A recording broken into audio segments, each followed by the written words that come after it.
মিরপুর টেস্টে শেষ পর্যন্ত বাংলাদেশ লিড একটু পাইছে, কিন্তু একথা সত্যি যে গতকালকে এবং আজকে খুব স্ট্রাগল করছে আমাদের পেসাররা। তাসকিন উইকেট পেলেও খুব স্ট্রাগল করছে, কেউ নো বল করতেছে, কখনো ক্যাচ পড়তেছে, আর বেশি সময়ই হচ্ছে ইনডিসিপ্লিন বল। যখন পেসাররা স্ট্রাগল করতেছে তখন ওই মিরপুরে মূল মাঠে খেলা হচ্ছে, তো দুদিনই ওই পাশেই কয়েক গজ দূরেই এই নেটে, একাডেমির নেটে একটা ছেলে বল করতেছে। একা একা একটা ছেলে বল করতেছে, শুধু সঙ্গে কোচিং স্টাফরা আছে। ওখানে বসে বসে ছেলেটা ভাবতেছে, আহা, এই সময় নেমে যাওয়া যেত, নেমে যাওয়া যেত। এই ছেলেটা হাসান মাহমুদ। হ্যাঁ, আজকে তার সঙ্গে এই নিয়ে কথা হচ্ছিল যে হাসানের কেমন লাগতেছিল।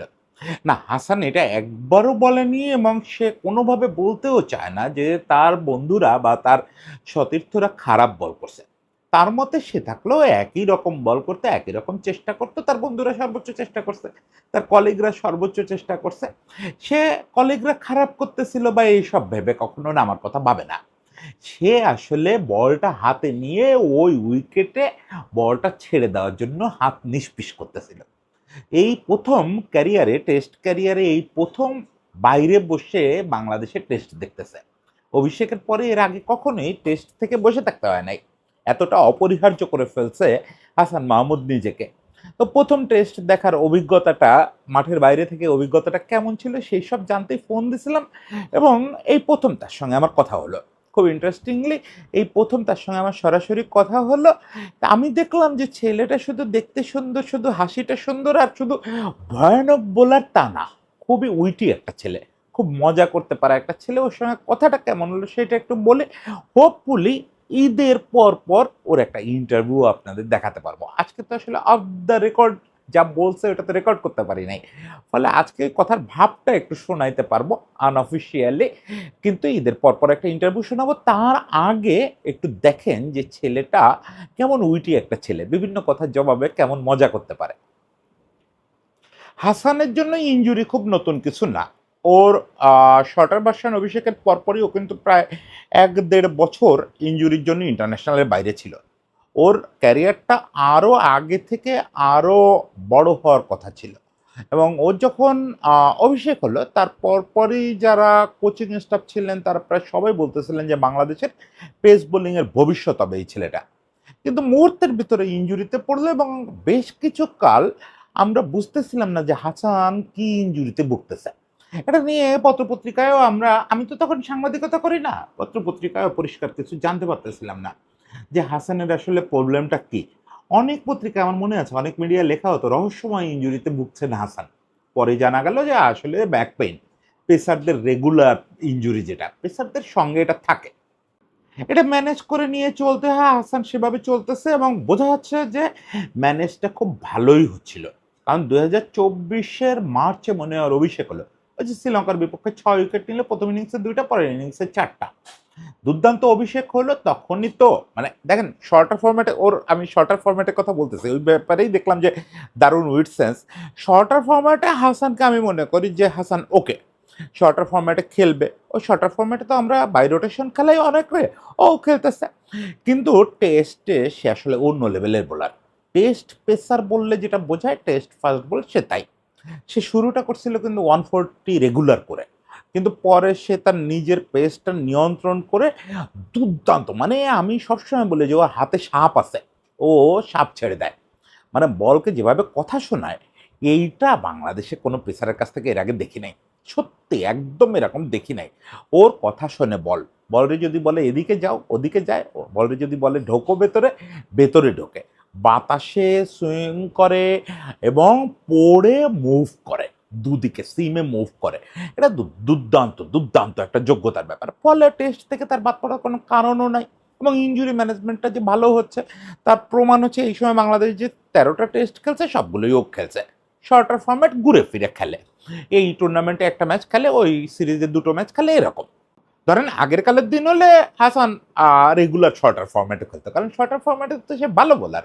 ওকে বললাম বটে, কিন্তু অনেক ভালো বোলার। এক সময়ের আমাদের যে পেসার ঘাটতি ছিল, সেই দিনের কথা ভাবলে হাসানরেও অনেক বড় শর্টার ফরম্যাট বোলার বলতে হবে।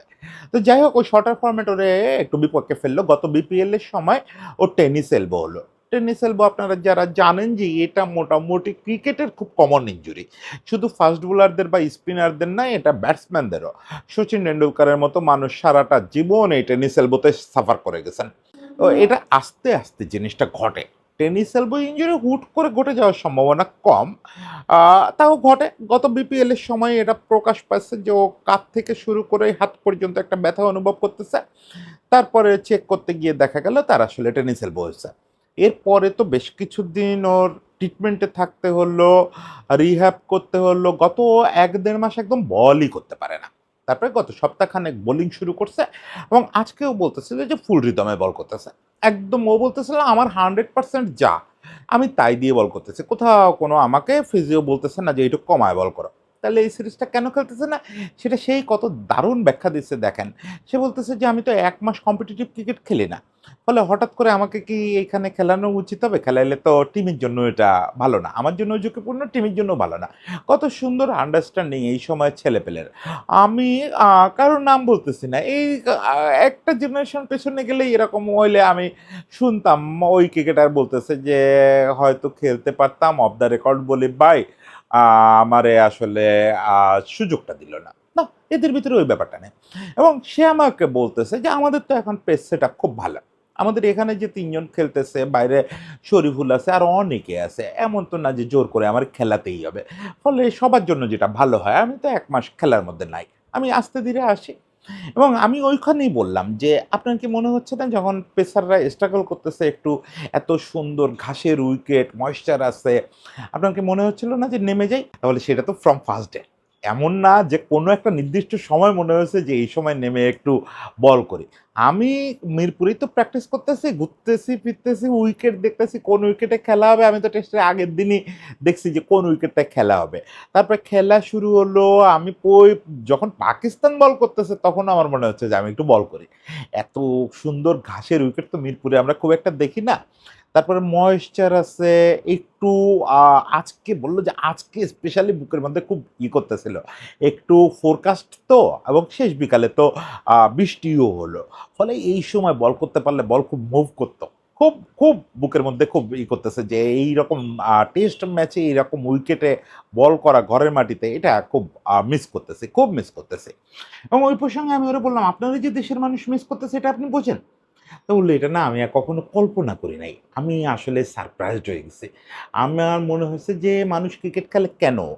ওই যে বললাম যে ছেলেটার সঙ্গে কথা বলে এত আনন্দ পাইছি, এত আনন্দ পাইছি, এইটুকু বাচ্চা এত আ সুন্দর করে বোঝে। বলল যে অন্য অনেক পুরস্কারের চেয়ে এই জিনিসটা আমার কাছে বড় মনে হয়েছে। যখন দেখছি যে লোকজন এরকম আ আমাকে মিস করতেছে বলতেছে এবং অনেকে রাগারাগিও করতেছে, বুঝতেছে না আমি কেন নাই দলে। তো আমি তখন আমার অ্যাডমিন একটা পোস্ট দিছে যেটা অলরেডি আপনারা দেখছেন যে হাসান মাহমুদ ইনজুরির কারণে দলে নাই। কারোর উপর রাগ করেন না, খুব দ্রুত সে আবার খেলায় ফিরবে। দেখেন এই জিনিসটা সে তার অ্যাডমিনরে বলছে। বুঝতেই পারেন যে ছেলেটা কতটা লজিক্যাল এবং কতটা মানবিক, কতটা টিমম্যান। মানে সে নাই, এ কারণে লোকজন তারা মিস করতেছে। এটা সে বড় একটা প্রাপ্তি বলতেছে। সে বলতেছে যে এই জন্যই খেলে যেতে ইচ্ছা করে। বাকিটা এতদিন যা ফিল করছি, উইকেট পাইছি, অমুক পাইছি, তমুক পাইছি, মনে হয়েছে যে ওইগুলোর জন্য খেলতে হবে। কিন্তু এখন দেখতেছি যে মানুষের এই যে মিস করাটা, এইজন্য খেলে যেতে ইচ্ছা করে। এইটা একটা নতুন ব্যাপার হলো আমার জীবনে। একই সঙ্গে সে আবার দেখতেছে যে তার অনুপস্থিতি একটা ভুল বোঝাবুঝি তৈরি করতে পারে। সিলেক্টররা প্রেস ব্রিফ করার আগেই চিফ সিলেক্টর প্রেস ব্রিফে বলছেন যে হাসান ইনজুরির কারণে নাই। তার আগেই তো লোকজন ক্ষুব্ধ হয়ে গেছে যে হাসানের কোথাও দেখতেছি না কেন? কেন প্র্যাকটিসে নাই অমুক তমুক। তাকে সে তার অ্যাডমিনকে বলছে যে একটা পোস্ট দিয়ে দাও। পোস্ট দিয়ে দাও যাতে লোকজন ক্ষুব্ধ না হয়। ওর উপর তো কেউ ক্ষুব্ধ হবে না। ওর তো বরং দেখেন ওই যে আমাদের সময়ের চিন্তা দিয়ে যদি ভাবতাম বা আমার মতো স্বার্থপরভাবেও যদি ভাবতাম, ওর জন্য তো বরং এটা ভালো যে আমারে নিয়ে লোকজন ক্ষোভ প্রকাশ করতেছে। এটা এনজয় করা যাক। না, ও দেখছে যে অহেতুক কেন লোকজন ভুল বুঝবে? ক্লিয়ার করো। লোকজনের জানাও যে আমি ইনজুরিতে। এখানে অন্য কারো কোনো দোষ নাই। কি সিম্পলি কি সিরাতুল মুস্তাকিম চিন্তা। সহজ জীবন, সরল চিন্তা। অসাধারণ ব্যাপার। তখনই আমি ওরে বলতেছিলাম তাহলে হচ্ছে নেক্সট অস্ট্রেলিয়া ট্যুরে। অস্ট্রেলিয়ায় তো এই গ্রিন টপ পাবেন, আফসোস করেন না, নেক্সট অস্ট্রেলিয়া ট্যুরে খেলা হবে।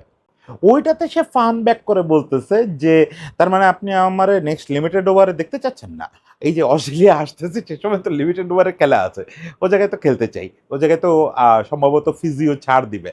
ফিজিও বলে দিবে যে আমি খেলতে পারবো।" আমি লজ্জা পেয়ে গেছি। আমি আসলে টেস্ট মাথার ভিতরে এমনভাবে ঘুরতেছিল গত কয়েকদিন ধরেই যে হাসান, টেস্ট, মিস এগুলা মাথার ভিতরে ঘুরতেছিল, ফলে শুধু টেস্ট নিয়ে ভাবতেছিলাম। মাঝখানে যে অস্ট্রেলিয়া আরেকবার আসবে, অস্ট্রেলিয়া আমাদের এখানে আগে আসবে শর্টার ফরম্যাট সিরিজ খেলতে, এবং হাসান তো শর্টার ফরম্যাটের কন্টেন্ডার একজন। সিরিজে ২ ফরম্যাট মিলায় কয়েকটা ম্যাচ তো খেলবে নিশ্চয়ই, এবং হাসান নিশ্চয়ই ওইটা দিয়েই ব্যাক করতে চায়। ফলে সে বলল যে, "না, অস্ট্রেলিয়াতে বল করার জন্য মুখায় আছি। অস্ট্রেলিয়ার উইকেটের গল্পই শুনছি। আসলে তো সিনিয়র লেভেলে ওখানে খেলা হয় নাই। জুনিয়র লেভেলে খেলছে। সিনিয়র লেভেলে ওখানে খেলা হয় নাই। ফলে ওখানে খেলার জন্য খুবই মুখায় আছে। তার আগে ফিরতে চাই অস্ট্রেলিয়ার বিপক্ষে শর্টার ফরম্যাটে। দোয়া করেন যেন শর্টার ফরম্যাটেই ভালো কিছু করে ফিরতে পারি।" তো এই ছেলের জন্য দোয়া না করে পারা যায়? যে ছেলে উইকেট নিয়ে একসময় উল্লাস করত না, প্রতিপক্ষের মন খারাপ হয়ে যাবে। যে আউট হয়ে গেছে এমনিতেই তো ওর মন খারাপ। আর উল্লাস করে আর মন খারাপ করে কি হবে? আমি এটা ইন্টারভিউতে এই বিষয়টা তুলব। এবং আমি ওকে যেটা রিকোয়েস্ট করব সেটা হচ্ছে যে লোকেদের কথায় অযথা অ্যাগ্রেসিভ হওয়ার দরকার নেই। সবাইকে অ্যাগ্রেসিভ হতে হবে এমন না। পৃথিবীতে অনেক মহিরু ও ফাস্ট বোলার ব্যক্তি জীবনে এবং মাঠে খুব এরকম কিউট ছিলেন। তারা এই মায়াবী দত্ত হিসেবেই জীবনটা কাটায় গেছেন। তো হোক না আমাদের একঝাঁক ফাস্ট বোলার মাঠে প্রচণ্ড ভয়ানক, কিন্তু ব্যক্তি জীবনে এবং মাঠে আচরণে খুব কিউট। আমাদের নাহিদ রানা, আমাদের হাসান মাহমুদ, আমাদের এবাদত, এরা কত কিউট। আমাদের তাসকিন, আমাদের সবাই কত কিউট ছেলে। এরা তো মাঠে কাউরে ছিঁড়ে ফুঁড়ে খেতে চায় না। এরা শুধু উইকেটটাই চায়। এরা রক্ত চায় না। হাসানের জন্য অনেক শুভেচ্ছা থাকলো। হাসানের শর্টার ফরম্যাটেই দিয়েই প্রত্যাবর্তনটা দারুণ হোক, এবং অস্ট্রেলিয়ায় তার বোলিংটা দেখার জন্য মুখায় থাকবো আমরা সবাই। সবাই ভালো থাকবেন।